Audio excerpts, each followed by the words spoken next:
ವೀಕ್ಷಕರೇ, ಅನುದಿನ ಸುದ್ದಿ ಜಾಲ. ನಾನು ಅನನ್ಯ ಎಸ್ ಭಾರದ್ವಾಜ್. ಇಂದಿನ ವಿಶೇಷ ಸುದ್ದಿ ಪ್ರಸಾರ ವೀಕ್ಷಣೆಗೆ ಸ್ವಾಗತ. ಪಾಕ್ ಗಡಿಯಾಚೆಗಿನ ಭಯೋತ್ಪಾದನೆ ಕೊನೆಗೊಳ್ಳುವವರೆಗೆ ಸಿಂಧೂ ನದಿ ನೀರು ಒಪ್ಪಂದ ಸ್ಥಗಿತ. ಸಿಂಧೂ ಜಲ ಒಪ್ಪಂದದ ಬಗ್ಗೆ ಭಾರತ ತನ್ನ ನಿಲುವನ್ನು ಮರುಪರಿಶೀಲಿಸುವಂತೆ ಪಾಕಿಸ್ತಾನ ಮನವಿ ಮಾಡಿರುವ ಬೆನ್ನಲ್ಲೇ ಪಾಕಿಸ್ತಾನ ಗಡಿಯಾಚೆಗಿನ ಭಯೋತ್ಪಾದನೆಯನ್ನು ಕೊನೆಗೊಳಿಸುವವರೆಗೆ ಒಪ್ಪಂದವು ಸ್ಥಗಿತಗೊಳ್ಳಲಿದೆ ಎಂದು ವಿದೇಶಾಂಗ ಸಚಿವ ಎಸ್. ಜೈಶಂಕರ್ ಗುರುವಾರ ಹೇಳಿದ್ದಾರೆ. ಸಿಂಧೂ ನದಿ ನೀರು ಒಪ್ಪಂದ ಐಡಬ್ಲ್ಯೂಟಿ ಸ್ಥಗಿತಗೊಂಡಿದೆ ಮತ್ತು ಪಾಕಿಸ್ತಾನದ ಗಡಿಯಾಚೆಗಿನ ಭಯೋತ್ಪಾದನೆಯನ್ನು ವಿಶ್ವಾಸಾರ್ಹವಾಗಿ ಮತ್ತು ಬದಲಾಯಿಸಲಾಗದಂತೆ ನಿಲ್ಲಿಸುವವರೆಗೆ ಅದು ಸ್ಥಗಿತಗೊಳ್ಳುತ್ತದೆ.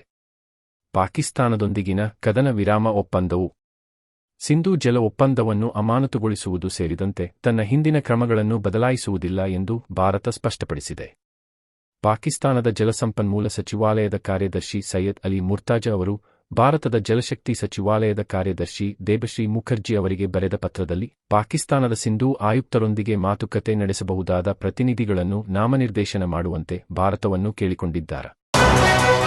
ಕರ್ಮ ನೋಡಿ, ಭಯೋತ್ಪಾದಕರನ್ನು ಕೊಂದಿದ್ದೇವೆ. ಕಾಶ್ಮೀರದ ಪಹಲ್ಗಾಮ್ನಲ್ಲಿ ಉಗ್ರರು ಧರ್ಮ ಕೇಳುತ್ತಾ ಅಮಾಯಕರನ್ನು ಕೊಂದಿದ್ದರು.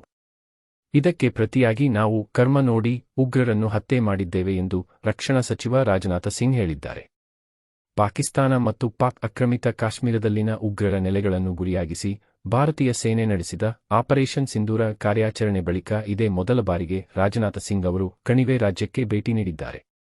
ಭಯೋತ್ಪಾದನೆ ವಿರುದ್ಧ ಭಾರತದ ದೃಢಸಂಕಲ್ಪ ಎಷ್ಟು ಪ್ರಬಲವಾಗಿದೆ ಎಂಬುದಕ್ಕೆ ಪಾಕ್ನ ಪರಮಾಣು ಬೆದರಿಕೆಗೆ ನಾವು ಗಮನಹರಿಸದಿರುವುದೇ ಸಾಕ್ಷಿ. ಭಯೋತ್ಪಾದನೆ ಮತ್ತು ಮಾತುಕತೆ ಒಟ್ಟಿಗೆ ಸಾಗಲು ಸಾಧ್ಯವಿಲ್ಲ ಎಂದು ಪ್ರಧಾನಿ ಮೋದಿ ಅವರು ಈಗಾಗಲೇ ಸ್ಪಷ್ಟಪಡಿಸಿದ್ದಾರೆ. ಅದರಂತೆಯೇ ಮಾತುಕತೆ ನಡೆದರೆ ಅದು ಭಯೋತ್ಪಾದನೆ ಮತ್ತು ಪಿಯುಕೆಗೆ ಮಾತ್ರ ಸೀಮಿತವಾಗಿರುತ್ತದೆ ಎಂದು ಸಿಂಗ್ ತಿಳಿಸಿದ್ದಾರೆ. आतंकियों ने पहलगाम में धर्म पूछकर हमारे निर्दोष लोगों को मारा. उसके बाद आपने जो जवाब दिया उसे पूरी दुनिया ने देखा है. उन्होंने यह नहीं सोचा कि आम नागरिकों ने उनका क्या बिगाड़ा है, उन्होंने ऐसा क्या किया है कि उन्हें मार दिया जाए. पर मैं यह कहना चाहूंगा, आतंकियों ने भारतीयों को धर्म पूछकर देखकर मारा, धर्म पूछकर मारा, तो हमने आतंकियों को उनका कर्म देखकर मारा है. उन्होंने धर्म देखकर बेगुनाहों की जान ली. यह पाकिस्तान का कर्म था. हमने कर्म देखकर उनका खात्मा किया. यह हमारा भारतीय धर्म है. एक रक्षा ಬಿಬಿಎಂಪಿ ಇನ್ನು ಗ್ರೇಟರ್ ಬೆಂಗಳೂರು ಆಡಳಿತ ಕಾಯ್ದೆ ಗುರುವಾರದಿಂದ ಮೇ 15 ಜಾರಿಗೆ ಬರಲಿದೆ. ಆ ಮೂಲಕ ಬಿಬಿಎಂಪಿ ಬದಲು ಗ್ರೇಟರ್ ಬೆಂಗಳೂರು ಪ್ರಾಧಿಕಾರ ರಚನೆಯಾಗಲಿದೆ. ಗ್ರೇಟರ್ ಬೆಂಗಳೂರು ಪ್ರದೇಶದಲ್ಲಿ ಕನಿಷ್ಠ 3 ಪಾಲಿಕೆ ರಚನೆಯಾಗುವ ಸಾಧ್ಯತೆಯಿದೆ ಎಂದು ಗುರುವಾರ ಮುಖ್ಯಮಂತ್ರಿ ಸಿದ್ದರಾಮಯ್ಯ ತಿಳಿಸಿದರು.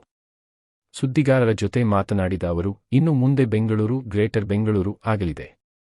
ರಾಜ್ಯದ ಮುಖ್ಯಮಂತ್ರಿ ಪ್ರಾಧಿಕಾರದ ಅಧ್ಯಕ್ಷರಾಗಿ ಕಾರ್ಯನಿರ್ವಹಿಸಲಿದ್ದು, ಮುಂದಿನ ದಿನಗಳಲ್ಲಿ ಈ ಬಗ್ಗೆ ಸೂಕ್ತ ನಿರ್ಧಾರ ಕೈಗೊಳ್ಳಲಾಗುವುದು ಎಂದರು. ಮಳೆ ಅನಾಹುತಕ್ಕೆ ಸೂಕ್ತ ಪರಿಹಾರ. ರಾಜ್ಯದಲ್ಲಿ ಮಳೆಯಿಂದಾಗಿ ಅನಾಹುತಗಳು ಸಂಭವಿಸುತ್ತಿದೆ. ಈ ಅನಾಹುತಗಳಿಗೆ ಸೂಕ್ತ ಪರಿಹಾರ ಕ್ರಮ ಕೈಗೊಳ್ಳಲಾಗುವುದು ಎಂದು ಮುಖ್ಯಮಂತ್ರಿ ತಿಳಿಸಿದರು.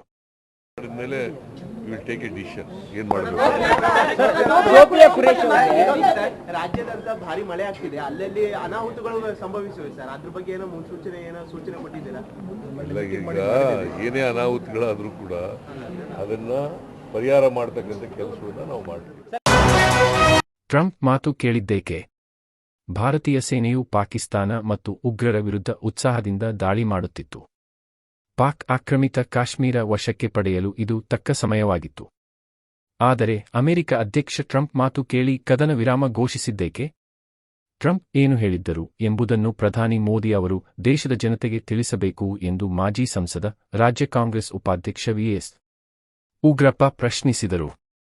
ಗುರುವಾರ ಬಳ್ಳಾರಿಯಲ್ಲಿ ಮಾತನಾಡಿದ ಅವರು, ನೆಹರು, ಇಂದಿರಾಗಾಂಧಿ, ವಾಜಪೇಯಿ ಅವರಂಥ ನಾಯಕತ್ವದ ಆಡಳಿತದ ಸದ್ಯ ದೇಶಕ್ಕೆ ಅಗತ್ಯವಾಗಿದೆ. ವಿಪಕ್ಷಗಳ ಸಭೆ ಕರೆದಾಗ ಪ್ರಧಾನಿಯೇ 2 ಬಾರಿ ಗೈರಾಗಿದ್ದರು ಎಂದು ಆಕ್ರೋಶ ವ್ಯಕ್ತಪಡಿಸಿದರು.